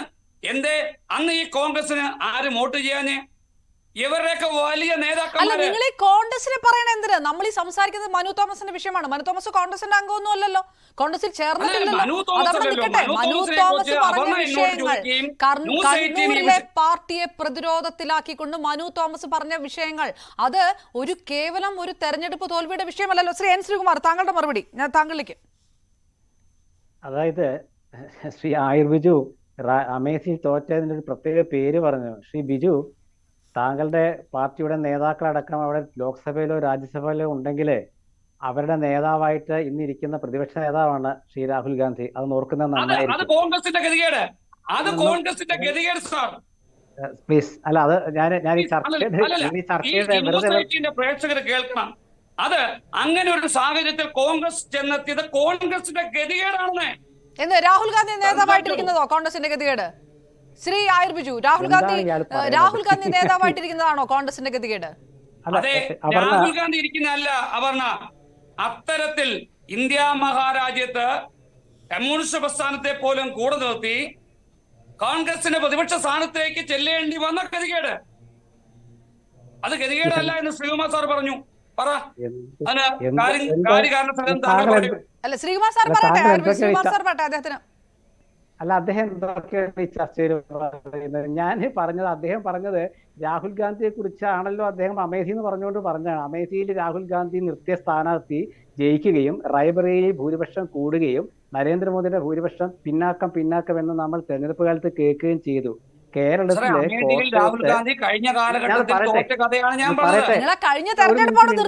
പറയട്ടെ, നിങ്ങൾ ഒരു സെക്കൻഡ് ഉണ്ടായിരിക്കും. അതായത് കോട്ടയത്ത് തോമസ് ചാഴികാടൻ തോറ്റിട്ട് അവരുടെ പാർട്ടിയിലെ നേതൃയോഗം ചേർന്നപ്പോൾ ചാഴികാടൻ പറഞ്ഞത് പിണറായി വിജയൻ തന്നെ കുറിച്ച് ആക്ഷേപിച്ചുകൊണ്ടും തോൽവിക്ക് കാരണമായെന്ന. ഇതൊക്കെ ഈ നാട്ടിലെ ജനങ്ങൾ കേൾക്കുന്നുണ്ട്. അപ്പൊ CPM പ്രവർത്തകരും ഇടതുപക്ഷ അനുഭാവികളൊക്കെ മനസ്സിലാക്കിയിരിക്കുന്ന കാര്യങ്ങൾ ശ്രീ ആയുർ ബിജുവും കൂടെ ഒന്ന് മനസ്സിലാക്കുന്നത് നന്നായിരിക്കുമെന്ന് മാത്രമേ എനിക്ക് അതിൽ പറയാനുള്ളൂ. പിന്നെ മറ്റൊരു കാര്യം, ശ്രീ മനു തോമസിന്റെ വിഷയമാണ്. മനു തോമസ് എന്ന് പറയുന്നത് നമ്മൾ നിസ്സാരവൽക്കരിച്ച് കളയുമ്പോൾ അത് ചർച്ച ചെയ്യപ്പെടുന്നത് എന്തുകൊണ്ടാണ് EMS, AKG, Sundarayya, Nayanar, VS Achuthanandan, CH ഗണാരൻ എന്നൊക്കെയുള്ള സ്ഥാനത്ത് നമ്മളിന്ന് പാർട്ടിയുമായി ബന്ധപ്പെട്ട് കേൾക്കുന്ന പേരുകൾ ആരുടെയാണ്? ചില പ്രതികളുടെ പേരുകളല്ലേ? ഇതൊരു ഗതികേടല്ലേ പാർട്ടിയുടെ? എന്തുകൊണ്ടാണ് ഇന്ന് കേരളത്തിൽ CPMന്റെ ഈ ഒരു പ്രതിസന്ധി ചർച്ച ചെയ്യപ്പെടുന്നത്? പ്രതിസന്ധി എന്ന് പറയുമ്പോൾ ആ പാർട്ടി, ഞാൻ പറഞ്ഞില്ലേ, ആ പാർട്ടിക്ക് തീരുമാനം എടുക്കാൻ പറ്റുന്നില്ല. പറഞ്ഞ സെക്രട്ടേറിയറ്റ് യോഗം ചേർന്നു, സംസ്ഥാന കമ്മിറ്റി യോഗം ചേർന്നു, എന്നിട്ട് തീരുമാനം എന്താ എടുത്തത്? അവര് ശൈലി മാറ്റേണ്ട കാര്യമില്ല. പിണറായി വിജയൻ അല്ല ശൈലി മാറ്റേണ്ടത്. അതാണ് ഇവർക്ക് തെറ്റുപറ്റിയത്. പിണറായി വിജയൻ അല്ല ശൈലി മാറ്റേണ്ടത് പാർട്ടിയാണ്. പിണറായി വിജയൻ തെറ്റു പറയുമ്പോൾ അത് തിരുത്തണം. അതാണ് പാർട്ടി ചെയ്യേണ്ടത്. അത് പാർട്ടി ചെയ്യുന്നില്ല. അതിന്റെ ദോഷമാണ് ഇന്ന് പാർട്ടി അനുഭവിക്കുന്നത്. പക്ഷേ ഈ മനു തോമസിന്റെ വെളിപ്പെടുത്തലോടുകൂടി കേരളത്തിലെ CPMൽ വലിയ മാറ്റം സംഭവിച്ചേക്കാം. പ്രത്യേകിച്ച് കണ്ണൂർ രാഷ്ട്രീയത്തിൽ കണ്ണൂർ രാഷ്ട്രീയത്തിൽ വലിയ മാറ്റം സംഭവിച്ചാൽ അത് കേരളത്തിലെ CPM-ന്റെ ചരിത്രത്തിൽ അവരെ ഏൽക്കാൻ പോകുന്ന വലിയ ദുരന്തമായിട്ട് മാറുമെന്ന് ഞാൻ കരുതുന്നു. ശ്രീ എൻ ശ്രീകുമാർ, ഞാൻ താങ്കളിലേക്ക് തിരികെ വരാം. ശ്രീ എൻ ശ്രീകുമാർ, ശ്രീ ഷാബു പ്രസാദ്, ചില സാങ്കേതിക കാരണങ്ങൾ കൊണ്ടാണ് നേരത്തെ താങ്കൾക്ക് മുഴുമിപ്പിക്കാൻ കഴിഞ്ഞില്ല, അതിൽ ഖേദിക്കുന്നു. താങ്കൾ പറഞ്ഞു വന്നത് ഇത് എന്തുകൊണ്ട് പാർട്ടിയുടെ ആഭ്യന്തര കാര്യം മാത്രമാകുന്നില്ല, എന്തുകൊണ്ട് ഇത് കേരളം ചർച്ച ചെയ്യണമെന്നിടത്താണ്. അപ്പോഴൊക്കെ ഈ അപ്പുറത്ത് നിൽക്കുന്ന CPM പാനലിസ്റ്റ് അടക്കം പറയുന്നത് CPM-ന്റെ ഒരു വാദം, ഈ രീതിയിലുള്ള ആരോപണങ്ങൾ, അഭ്യൂഹങ്ങൾ ഇതൊക്കെ ഉയരാൻ തുടങ്ങിയിട്ട് വർഷങ്ങളായി. 2 പിണറായി സർക്കാരിന്റെ കാലത്തും ഇത് തന്നെയാണ് കേട്ടിരിക്കുന്നത്.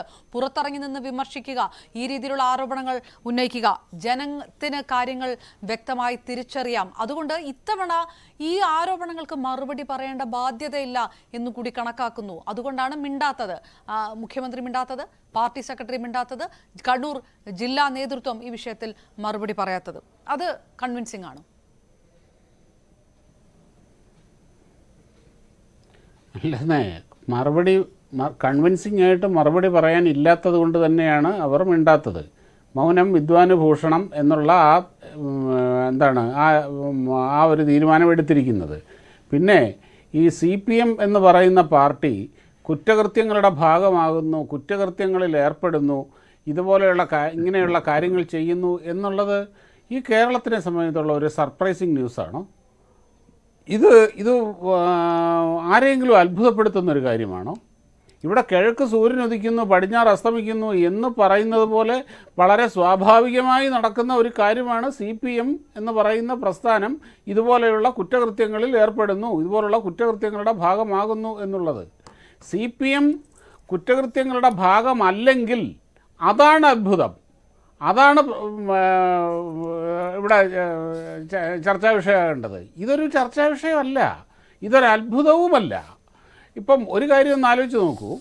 ഇപ്പോൾ CPM ഇപ്പോൾ നമ്മുടെ പ്രത്യേകിച്ച് കണ്ണൂർ ഇപ്പം രാഷ്ട്രീയ കൊലപാതകങ്ങളോ രാഷ്ട്രീയ കുറ്റകൃത്യങ്ങളോ നടക്കുന്നില്ല, ഇല്ല എന്ന് തന്നെ പറയാം. വെട്ടും കുത്തും കൊലപാതകവും കാര്യങ്ങളൊന്നും ഇപ്പോൾ നടക്കുന്നില്ല, സമാധാനമുണ്ട്. അതിൻ്റെ കാരണം എന്താണെന്നറിയുമോ അപർണ? വളരെ ലളിതമാണിത്. CPM-ന്റെ അണികൾക്ക് ഇപ്പോൾ ഇങ്ങനെയുള്ള കുറ്റകൃത്യങ്ങൾക്ക് പോകാൻ നല്ല താല്പര്യം. അവർക്ക് എങ്ങനെയെങ്കിലും വല്ല പിൻവാതിൽ നിയമനം, സ്വർണ്ണക്കള്ളക്കടത്ത്, മയക്കുമരുന്ന് കള്ളക്കടത്ത്, ഇങ്ങനെയുള്ള ഇങ്ങനെയുള്ള സുകുമാര കലകളിൽ വിശാരദരായി 10 കാശുണ്ടാക്കി ജീവിതം എങ്ങനെയെങ്കിലും രക്ഷപ്പെടുത്താനാണ് അവർ ശ്രമിച്ചുകൊണ്ടിരിക്കുന്നത്. കുറേ കാലമായി CPM-ന് വേണ്ടി കൊട്ടേഷൻ പണി എടുത്തിരുന്ന കുറേ ആൾക്കാരുണ്ട്, ഈ ആകാശ് തില്ലങ്കേരിയെ പോലുള്ളവരൊക്കെ. അവരൊക്കെ ഇപ്പോൾ അകത്താണ്. പാർട്ടി തന്നെ അവരെ തള്ളിപ്പറഞ്ഞു, കാര്യം കഴിഞ്ഞ് അവരെ എടുത്ത് കളഞ്ഞു. പിന്നീട് ഈ പാർട്ടിക്ക് വേണ്ടിയിട്ട് ഈ കൊട്ടേഷൻ പണി ചെയ്തുകൊണ്ടിരുന്നത് പോപ്പുലർ ഫ്രണ്ടായിരുന്നു. ആ പോപ്പുലർ ഫ്രണ്ടിനെ എല്ലാത്തിനെയും തൂക്കിയെടുത്ത് അകത്തിട്ടു. CPM-ന് ഇപ്പോൾ ഈ പരിപാടിക്ക് പോകാനുള്ള ആളെ കിട്ടുന്നില്ല. അതിന് പകരം ഈ സ്വർണ്ണക്കടത്തും ബാക്കിയുള്ള കൊട്ടേഷൻ പണിയും അങ്ങനെയുള്ള കാര്യങ്ങളുള്ളത് കൊണ്ട് ഇപ്പോൾ ഏകദേശം നാട്ടിൽ മനസമാധാനമുണ്ട്. ഇവർ കണ്ണൂരിൽ ഇപ്പോൾ രാഷ്ട്രീയ കുറ്റകൃത്യങ്ങൾ നടക്കുന്നില്ല. നിങ്ങൾ നോക്കിക്കോളൂ. കഴിഞ്ഞ ഒരു എത്ര കാലമായി കണ്ണൂർ ഇത്രയും കാലം തുടർച്ചയായി സമാധാനമായിട്ട്. അത് ഒരർത്ഥത്തിൽ നല്ലതാണ്. പക്ഷേ ഒന്ന് ആലോചിച്ച് നോക്കുക, ഈ പറഞ്ഞ പോലെ മയക്കുമരുന്ന് കേസുകളായാലും കള്ളക്കടത്തായാലും സ്വർണ്ണക്കടത്തായാലും ഏതെങ്കിലും തരത്തിലുള്ള ഒരു CPM ബന്ധം എന്നുള്ളത് ഇന്നൊരു യാഥാർത്ഥ്യമാണത്. പിന്നെ ഈ പാർട്ടി വിട്ട് പുറത്തു വരുന്നവർ പാർട്ടിക്കകത്ത് നിന്ന് പറഞ്ഞിട്ട് പ്രയോജനമില്ലാതാകുമ്പോഴാണല്ലോ അവർക്ക് പുറത്തു വന്ന് പറയേണ്ടി വരുന്നത്. ഇത് ആദ്യമായിട്ടല്ലല്ലോ M.V. രാഘവൻ പറഞ്ഞിട്ടില്ലേ, ഈ പറഞ്ഞ M.V. രാഘവൻ പറഞ്ഞിട്ടില്ലേ, ബെർലിൻ കുഞ്ഞനന്തൻ നായർ പറഞ്ഞില്ലേ, അബ്ദുള്ളക്കുട്ടി പറഞ്ഞില്ലേ. അബ്ദുള്ളക്കുട്ടി പറഞ്ഞത് നമുക്കറിയാമല്ലോ, വളരെ പ്രസിദ്ധമാണ്. സാക്ഷാൽ പിണറായി വിജയൻ തന്നെയാണ് ഒരു പാർട്ടി മീറ്റിങ്ങിൽ വന്ന് എങ്ങനെ കൊലപാതകം നടത്തി ഒരു മൃതദേഹം വളരെ ഗംഭീരമായ രീതിയിൽ മറവ് ചെയ്യണം എന്നുള്ളതിന് കണ്ണൂർ ഇവിടുത്തെ ബംഗാളിലെ സഖാക്കളെ കണ്ടുപിടിക്കണം, ആഴമുള്ള കുഴിയെടുത്ത് ഉപ്പിട്ട് മൂടണം, അപ്പോൾ ആ ഡെഡ് ബോഡി പെട്ടെന്ന് ദ്രവിച്ചു പൊക്കോളും, പെട്ടെന്ന് ഒരു തെളിവും ഉണ്ടാകില്ല. ഇതൊക്കെ പറഞ്ഞ് പഠിപ്പിച്ചു എന്ന് പറഞ്ഞത് ഈ കൂടെ കിടന്നവനല്ലേ രാപ്പനി അറിയുള്ളൂ എന്ന് പറഞ്ഞ പോലെ ഈ രാപ്പനി അറിഞ്ഞവരാണ് അതിൻ്റെ യാഥാർത്ഥ്യം പുറത്തു വന്ന് പറയുന്നത്. പാർട്ടിക്കകത്ത് നിന്ന് അവർക്കത് പറയാൻ കഴിയില്ല, പാർട്ടിക്കകത്ത് പറഞ്ഞിട്ടുണ്ടാവും, അതുകൊണ്ട് പുറം ലോകം അറിയുകയില്ല. അങ്ങനത്തെ ഒരു സംവിധാനമാണ് ഈ CPM എന്ന് പറയുന്ന പാർട്ടി. അതുകൊണ്ട് ഇതിനപ്പുറത്തേക്ക് കേരളം ചർച്ച ചെയ്യാൻ പാടില്ല ഷാബു പ്രസാദ്, എന്നൊന്നും ആരും തെറ്റുവരാക്കേണ്ട കാര്യമില്ല. അല്പം കൂടെ നമുക്ക് ഒന്ന് അകത്തോട്ട് കയറുകയാണെങ്കിൽ ഷുഹൈബ് കൊലപാതകത്തിൽ പി ജയരാജന്റെ പങ്ക് അന്വേഷിക്കണം, പങ്ക് വ്യക്തമാക്കുന്നുണ്ട് എന്ന് മനു തോമസ് വെളിപ്പെടുത്തൽ നടത്തുക, ഇത് അന്വേഷിക്കണമെന്ന് യൂത്ത് കോൺഗ്രസ് പറയാം. ഇത് ആ തരത്തിലേക്ക് അന്വേഷണം പോകേണ്ടതാണ്. ഇത് ഒരു പക്ഷേ സംസ്ഥാന അന്വേഷണ ഏജൻസികൾ അന്വേഷിച്ചാൽ കണ്ടുപിടിക്കാൻ കഴിയുന്നതായിരിക്കില്ല, അല്ലെങ്കിൽ അത് സ്വാധീനപ്പെടാൻ ഇടയുള്ളതാണ്. അങ്ങനെ യൂത്ത് കോൺഗ്രസ് എന്തായാലും അന്വേഷണം ആവശ്യപ്പെടുന്നുണ്ട്. അങ്ങനെ കരുതുന്നുണ്ടാകുമോ? ഇത് അന്വേഷണം മറ്റൊരു വലിയ തലത്തിൽ നിന്ന് വരണം, കൂടുതൽ പേരുടെ പങ്കുണ്ടെങ്കിൽ അത്തരം രീതിയിലേക്കുള്ള ആവശ്യങ്ങളൊക്കെ രാഷ്ട്രീയപരമായിട്ട് ഉയർന്നു വരേണ്ടതല്ലേ? തീർച്ചയായിട്ടും അത് രാഷ്ട്രീയമായിട്ട് ഉയർന്നു വരേണ്ടതാണ്, അന്വേഷിക്കപ്പെടേണ്ടതുമാണ്. അത് ഈ CPM-ന്റെ കൊട്ടേഷൻ സംഘമായ കേരള പോലീസിനെ കൊണ്ടല്ല അത് ചെയ്യിക്കേണ്ടതും. നമുക്കറിയാം അവർ ചെയ്യുന്നത് എന്താണെന്ന്. ഇവിടെ തിരുവനന്തപുരത്ത് ഒരു മേയറുടെ, ആലോചിച്ച് നോക്കണം, തിരുവനന്തപുരം പോലൊരു നഗരത്തിലെ മേയറുടെ ലെറ്റർ ഹെഡ് മോഷണം പോയി, അവിടെ നിന്ന് കള്ളയൊപ്പിട്ട് ഒരു ലെറ്റർ പോയി എന്ന് ഇവർ തന്നെ ഉന്നയിച്ച ആരോപണം. അത് എന്താ യാഥാർത്ഥ്യം എനിക്കും നിങ്ങൾക്കും ഈ ലോകത്തിന് മുഴുവൻ അറിയാം. പക്ഷേ ഇവർ പറഞ്ഞത് എൻ്റെ ലെറ്റർ ഹെഡ് ഉപയോഗിച്ചുകൊണ്ട് ആരോ അത് മിസ്യൂസ് ചെയ്തു എന്നാണ്. അത് കണ്ടുപിടിക്കാൻ ആ അന്വേഷണം എവിടെ എത്തി അപർണ? എവിടെ കാര്യം അത് എങ്ങും എത്തില്ല എന്ന് എല്ലാവർക്കും അറിയാം. ആ കേരള പോലീസിനെ കൊണ്ട് ഇവിടെ CPM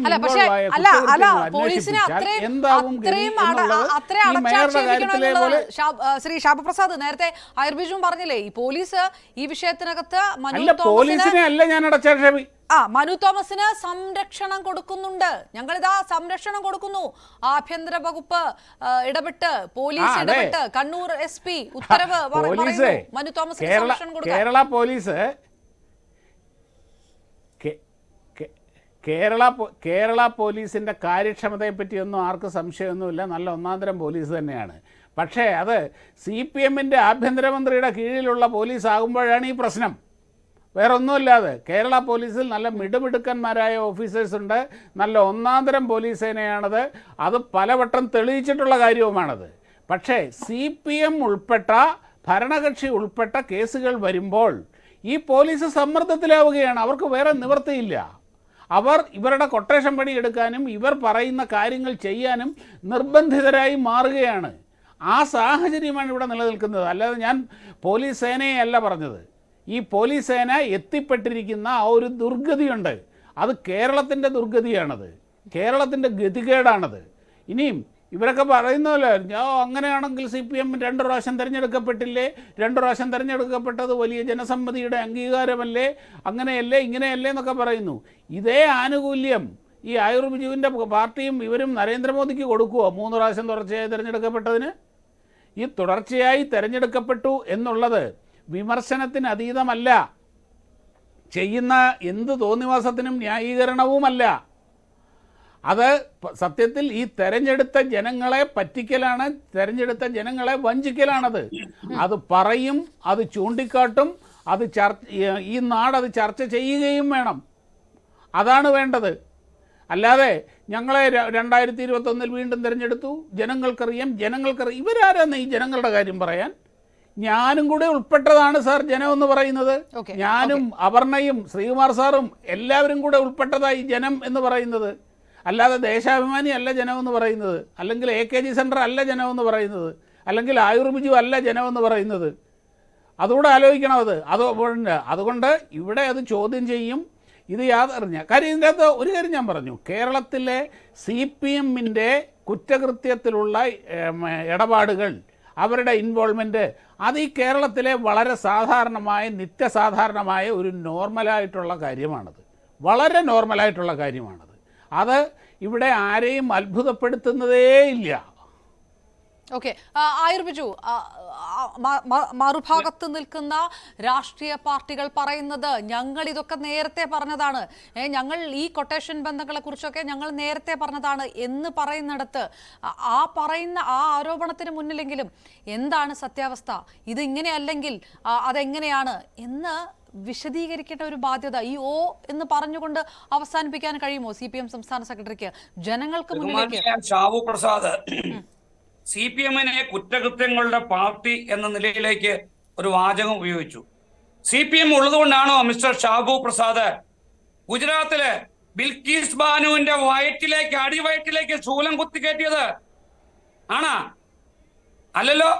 UP-യില് മാംസം അല്ലെങ്കിൽ ഗോമാംസം ഉപയോഗിച്ചു എന്നതിന്റെ പേരിൽ ആയിരക്കണക്കിന് സാധാരണക്കാരായ ജനങ്ങൾ കൊല ചെയ്യപ്പെട്ടത് അവിടെ CPM ഉള്ളത് കൊണ്ടാണോ മിസ്റ്റർ ഷാബു പ്രസാദ്? മണിപ്പൂരിൽ ജനങ്ങളെ ചുട്ടുകൊന്നത്, ഇന്ത്യയിലെ സ്ത്രീ ജനങ്ങളെ ഊടുതോണിയില്ലാതെ റോഡിൽ കൂടി നടത്തിയത് അവിടെ CPM ഉള്ളത് കൊണ്ടായിരുന്നോ? അവിടെ നിങ്ങളല്ലേ ഉണ്ടായിരുന്നത്? BJP അല്ലേ? താങ്കൾ BJP-യുടെ RSS-ന്റെ വക്താവാണ്. ഈ ചർച്ച കാണുന്ന പൊതുസമൂഹം മനസ്സിലാക്കണം. അവിടെയൊന്നും കമ്മ്യൂണിസ്റ്റ് പാർട്ടി ഉണ്ടായിരുന്നില്ലല്ലോ. ഉണ്ടോ? അപ്പോൾ അതുകൊണ്ട് കമ്മ്യൂണിസ്റ്റ് പാർട്ടി അല്ലെങ്കിൽ ഇടതുപക്ഷം കുറ്റകൃത്യങ്ങളുടെ പാർട്ടിയാണെന്ന് പറയുമ്പോൾ ഗോത്ര കലാപവും ബിൽക്കീസ് ബാനുവിനെയും മണിപ്പൂർ കലാപവും ഒക്കെ ഞങ്ങൾക്ക് നിങ്ങളെ ഓർമ്മിപ്പിക്കേണ്ടി വരും. ഇത് നിങ്ങൾ പറയുന്നത് കൊച്ചു കേരളത്തിലെ ഒരു കൊച്ചു ജില്ലയിൽ, കണ്ണൂർ എന്ന് പറയുന്ന ജില്ലയിൽ നടന്ന ഒരു വിഷയമാണ്. അതുകൊണ്ട് അത്തരത്തിലുള്ള വാഗ്വാദങ്ങളൊന്നും ഈ ചർച്ചയിൽ വേണ്ട. ഇനി താങ്കൾ ചില കാര്യങ്ങൾ പറഞ്ഞു. മയക്കുമരുന്നിന്റെമായി ബന്ധപ്പെട്ട്, സ്വർണ്ണക്കടത്തുമായി ബന്ധപ്പെട്ട് ആരാണ് സാർ സ്വർണ്ണക്കടത്ത് നടത്തിയത്? നിങ്ങളുടെ അന്വേഷണ ഏജൻസികൾ മുഴുവനും വന്ന കേരളത്തിൽ തമ്പടിച്ച് കിടന്ന് ആലോചിച്ചില്ലേ? സ്വർണ്ണക്കടത്ത് കേസിൽ എന്തു ചെയ്തു ഞങ്ങൾ രാഷ്ട്രീയ നേതൃത്വത്തെ? കേരളത്തിന് ആരാധനായ മുഖ്യമന്ത്രിയെ, കേരളത്തിന്റെ മറ്റ് മന്ത്രിമാരെ എന്തു ചെയ്തു? നിങ്ങൾ പിന്നെ വേറെ ആരുടെയൊക്കെ പേര് പറയുന്ന കണ്ടു. സാർ, ഇതൊന്നും ഞങ്ങളെ സംബന്ധിച്ച്, ഞങ്ങൾ പൊതുസമൂഹത്തിന് മുന്നിൽ ഇടതുപക്ഷ ജനാധിപത്യ മുന്നണി വ്യക്തതയോടെ കൃത്യതയോടെ നിൽക്കുന്നു. ഞങ്ങളെ ഏതെങ്കിലും പാർട്ടി പ്രവർത്തകരോ അല്ലെങ്കിൽ മുന്നണിയുമായി ബന്ധപ്പെട്ട ഒരാൾ എന്തെങ്കിലും തെറ്റ് ചെയ്തിട്ടുണ്ടെങ്കിൽ ശിക്ഷിക്കപ്പെടും, ശിക്ഷിക്കും, മാറ്റി നിർത്തപ്പെടും. അതിലൊന്നാണ് ഈ മനു തോമസും. ഞാൻ ഈ ചർച്ചയിൽ ആദ്യ ഭാഗത്തെ പറഞ്ഞു, മനു തോമസിന്റെ മോഹഭംഗത്തിന്റെ ഭാഗമായി ഉണ്ടാകുന്ന വിഷയങ്ങൾ പരിഹരിക്കാൻ ഞങ്ങൾ പാർട്ടി തയ്യാറല്ല. അയാൾ എന്ത് സൈദ്ധാന്തികമായ കാര്യമാണ് ഉയർത്തുന്നത്? എന്ത് നിയമപരമായ കാര്യമാണ് ഉയർത്തുന്നത്? കേരളത്തിലെ പൊതുസമൂഹത്തിന് മുന്നിൽ എന്ത് സന്ദേശമാണ് ഈ പറയുന്ന മനു തോമസ് കൊടുക്കുന്നത്? അതാണെങ്കിൽ നമുക്ക് ചർച്ച ചെയ്യാം. ഇവിടെ ഒന്നും ചർച്ച ചെയ്യപ്പെടാനില്ല. അദ്ദേഹം പറയുന്നു ഏതോ വിഷയവുമായി ബന്ധപ്പെട്ട്. ഇനി ആരാണ്? ഞാൻ നേരത്തെ പറഞ്ഞു, നീ പോടാ എന്ന് ഞങ്ങളുടെ നേതാക്കന്മാരെ പറഞ്ഞു കഴിഞ്ഞു. നിങ്ങൾ ചോദിച്ചല്ലോ മനു തോമസിന്റെ ചർച്ചയിൽ, അല്ലെങ്കിൽ മനു തോമസ് പറയുമ്പോൾ ഞങ്ങളുടെ ഇടതുപക്ഷ ജനാധിപത്യ മുന്നണി നേതാക്കന്മാര് പ്രതികരിക്കുന്നില്ല. സാർ, അർഹിക്കുന്ന അവജ്ഞയോടുകൂടി ഞങ്ങൾ തള്ളിക്കളയുന്നുവെന്നേ, അത്രയേ ഉള്ളൂ. അല്ല, വേറെ കാര്യമില്ല, ഒന്നുമില്ല. ഞങ്ങളുടെ നേതാക്കന്മാര്, ഞങ്ങളുടെ മന്ത്രിമാര്, ഞങ്ങളുടെ മുഖ്യമന്ത്രി, ഞങ്ങളുടെ മന്ത്രിസഭ, ഞങ്ങളൊക്കെയും കൃത്യമായിട്ട് അത് വ്യക്തമാണ്. നിങ്ങൾ അത് അവഗണിക്കുകയാണ് എന്നുള്ളത് വ്യക്തമാണ്. ശ്രീ എൻ ശ്രീകുമാർ, അവസാനിപ്പിക്കുമ്പോൾ ഈ വിഷയത്തിനകത്ത് ഇതിന് ഇത്രേ അർഹിക്കുന്നുള്ളൂ, ഇത് ഇത്ര പരിഗണനയെ കൊടുക്കുന്നുണ്ടോ, അതുകൊണ്ട് ഇത് ചർച്ച ചെയ്യേണ്ട ആവശ്യമില്ല, അതിൽ ഉത്തരം പറയേണ്ട ആവശ്യമില്ല എന്ന് പറയുന്നിടത്ത് പ്രതിപക്ഷം ചെയ്തത് ഇറങ്ങിപ്പോക്കാണ്. അതിനപ്പുറത്തേക്കുള്ള ഒരു പ്രതിഷേധവുമായിട്ട്, ഒരു രാഷ്ട്രീയപരമായിട്ടുള്ള ഒരു പ്രതിഷേധവുമായിട്ട് പ്രതിപക്ഷം വരും ഇനിയുള്ള സമയങ്ങളിൽ എന്നുള്ളൊരു പ്രതീക്ഷ പക്ഷെ താങ്കൾക്കുണ്ടോ? അല്ല, പ്രതിപക്ഷമാണല്ലോ വിഷയം അസംബ്ലിയിൽ ഉന്നയിച്ചത്. നോക്കൂ, അവരുടെ ഇവിടെ പ്രശ്നം എന്താണ്? പ്രവർത്തകർ ചിലർ ആഗ്രഹിക്കുന്നുണ്ട്, CPM-ന്റെ അനുഭാവികളൊക്കെ. എന്താണ് യഥാർത്ഥത്തിൽ സംഭവിച്ചത്? അതിന് നേതാക്കൾ ഞങ്ങളോട് എന്തുകൊണ്ടാണ് പറയാത്തത്? എന്തുകൊണ്ടാണ് TP ചന്ദ്രശേഖരന്റെ വധക്കേസിലെ പ്രതികളോട് പാർട്ടിക്ക് ഇത്ര താല്പര്യം? എന്തുകൊണ്ടാണ് കണ്ണൂരിൽ മാത്രം ഇങ്ങനെ ഗുണ്ടാ സംഘങ്ങളോട് താല്പര്യം? ഇതൊക്കെ പ്രവർത്തകർ ചോദിക്കില്ല, അതിന് ഉത്തരം പറയണ്ടേ? TP വധക്കേസിലെ പ്രതികളോട് എന്താണ് പാർട്ടിക്ക് ഇത്ര താല്പര്യമെന്നും അവരെ ഭയമാണെന്നും ഒക്കെ പ്രതിപക്ഷം പലവട്ടം പറഞ്ഞിട്ടില്ലേ? അപ്പൊ അതിനൊക്കെ ഉത്തരം നൽകേണ്ടത് പാർട്ടിയാണ്. അതുകൊണ്ടാണ് ഞാൻ പറഞ്ഞ, പാർട്ടിയോട് ഉത്തരം ചോദിക്കുമ്പോൾ ഉത്തരം പറയണം പാർട്ടി, അല്ലാതെ എന്ത് എന്നൊന്നും പറഞ്ഞു പോകലല്ല. ഗോവിന്ദ മാഷ് എന്തുകൊണ്ടാണ് ഉത്തരം പറയാത്തത്? ഒന്നിൽ അദ്ദേഹത്തിന് സ്വയം പ്രതിഷേധം കാണും, തന്റെ പാർട്ടി ഇങ്ങനെ ആയിപ്പോയല്ലോ എന്നുള്ളത് കൊണ്ട്. അങ്ങനെ ആവാമല്ലോ. ഈ പാർട്ടിനെ നേരിടുന്ന പ്രശ്നങ്ങളൊക്കെ എന്തെങ്കിലും ആശയപരമാണോ അപർണ? അല്ലല്ലോ. ഒരു തരത്തിലുള്ള ബദൽരേഖയുടെ പ്രശ്നത്തിന്റെ ആണോ? അല്ലല്ലോ. ഏതെങ്കിലും ജാതി രാഷ്ട്രീയത്തിന്റെ പ്രശ്നങ്ങളെ കുറിച്ചാണോ? അല്ലല്ലോ. പാർട്ടി തോറ്റപ്പ ഗോവിന്ദ മാഷ് ഇന്ന സമൂഹം മാറി, ഈഴവരുടെ വോട്ട് പോയി, ക്രിസ്ത്യാനികളുടെ വോട്ട് പോയി എന്നൊക്കെ പറഞ്ഞപ്പോൾ ഒരു കമ്മ്യൂണിസ്റ്റ് പാർട്ടിയുടെ വിചിന്തനങ്ങൾ അങ്ങനെയാവണോ നമ്മൾ ആഗ്രഹിച്ചത്? അതായിരുന്നു വിശകലനം വേണ്ടിയിരുന്നത്. അവിടെയാണ് ഇപ്പൊ പാർട്ടിക്കെതിരെ ഈ പ്രശ്നങ്ങൾ വന്നിരിക്കുന്നത്. ഇത്തരത്തിലുള്ള പ്രശ്നങ്ങൾ പാർട്ടിയെ പിടിച്ചു കുലുക്കുന്ന പ്രശ്നങ്ങളാണ്. കാരണം ഇത് ചർച്ച ചെയ്യുന്ന വിഷയം എന്താണ്? ക്രിമിനൽ കാര്യങ്ങളല്ലേ ചർച്ച ചെയ്യുന്നത്. തീർച്ചയായിട്ടും ശ്രീ എൻ ശ്രീകുമാർ, ജനങ്ങളെ സമയപരിമിതി കൊണ്ടാണ് ജനങ്ങളോട് ഉത്തരം പറയേണ്ട എന്ന് കരുതാം. പാർട്ടി അണികളോടെങ്കിലും ഉത്തരം പറയേണ്ടതില്ലേ ഈ ചോദ്യങ്ങൾക്ക് എന്നുള്ള വിഷയമുണ്ട്. നമ്മൾ പ്രേക്ഷകരോടും ചോദിച്ചു, മനു തോമസ് CPM-നെ പ്രതിരോധത്തിലാക്കിയോ എന്ന് ചോദിക്കുമ്പോൾ 87% പ്രേക്ഷകരും അതേ എന്ന് പറയുന്നു. 11% പ്രേക്ഷകരാണ് അല്ല എന്ന് അഭിപ്രായപ്പെട്ടിരിക്കുന്നത്. ഏതായാലും തിരുത്തൽ വേണം എന്ന് തെരഞ്ഞെടുപ്പ് തോൽവിക്ക് ശേഷം പറഞ്ഞത് പാർട്ടിയിൽ നിന്ന് പുറത്തുപോയ ഒറ്റ മനു തോമസ് മാത്രമല്ല, അതിൽ പ്രധാനപ്പെട്ട നേതാക്കന്മാരുമുണ്ട്. ഉയരുന്ന ശബ്ദങ്ങളെല്ലാം എതിർത്ത് തോൽപ്പിക്കാം അല്ലെങ്കിൽ നിശബ്ദരാക്കാം എന്ന് കരുതുന്ന കൊലവിളികളും ബാക്കി പ്രധാനപ്പെട്ട നേതാക്കന്മാരുടെ മൗനവും കൊണ്ട് ഈ ചോദ്യങ്ങൾ ഇല്ലാതാകുന്നില്ല എന്നുള്ള കാര്യം മാത്രം പറഞ്ഞുകൊണ്ട് പ്രൈം ഡിബേറ്റ് അവസാനിപ്പിക്കുന്നു. വളരെയധികം നന്ദി ശ്രീ എൻ ശ്രീകുമാർ, ആയുർബിജു, ഒപ്പം ശ്രീ ഷാബു പ്രസാദ് ചർച്ചയ്ക്കൊപ്പം ചേർന്നത്. നമസ്കാരം.